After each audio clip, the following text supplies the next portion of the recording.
Welcome back, please like, share and subscribe. It lurked in darkness. When Ray had awoken, he found himself in a damp, bleak, and suffocating room. A dim blinking light was the only thing that illuminated the room. Taking in a deep breath and exhaling, Ray covered a hand over his nose, gagging.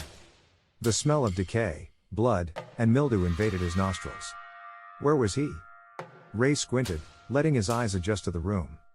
The dim light barely lit up anything, making it hard for him to make out what he was surrounded by.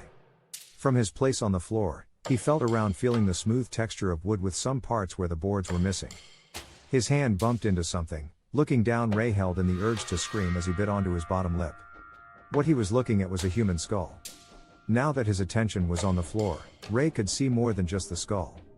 Many more bones were littered around where he sat. Old reddish-brown stains were on the walls and under the piles of bones. Then, out of the corner of his eye, he saw something move. A sudden chill ran down his spine. Standing there in the center was a figure rocking back and forth in place. How long had they been there, and why hadn't they said anything? Ray went to open his mouth to speak, but something told him not to.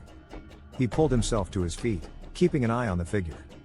Ray used the wall to guide himself over to what he believed was a door. His foot accidentally kicked one of the many bones on the ground, making the figure turn its attention on him. It turned its head side to side, listening and sniffing the air. Could the figure not see him? Exhaling a sigh of relief, he waited, not wanting to draw it closer to him. Ray was now at the door, his hand almost touching the handle when he heard shuffling coming towards him. He froze in place, turning his head to where the source of the noise was coming from. The figure from before was now closer. Why? He thought that it was not able to see him.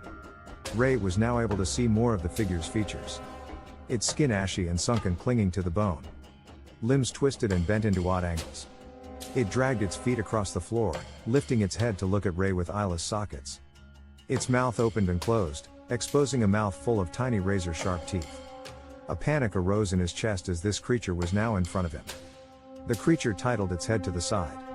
It knew exactly where Ray was. He took a step back, causing the creature to jerk its head in his direction, its eyeless sockets locked on Ray as it advanced onto him. He tripped over one of the many piles of bones in the room. It pinned him down, wasting no time in sinking tiny razor-sharp teeth into Ray's flesh.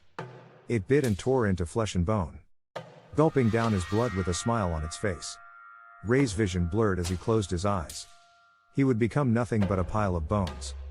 Another mere collection of this creature that lurked in the darkness.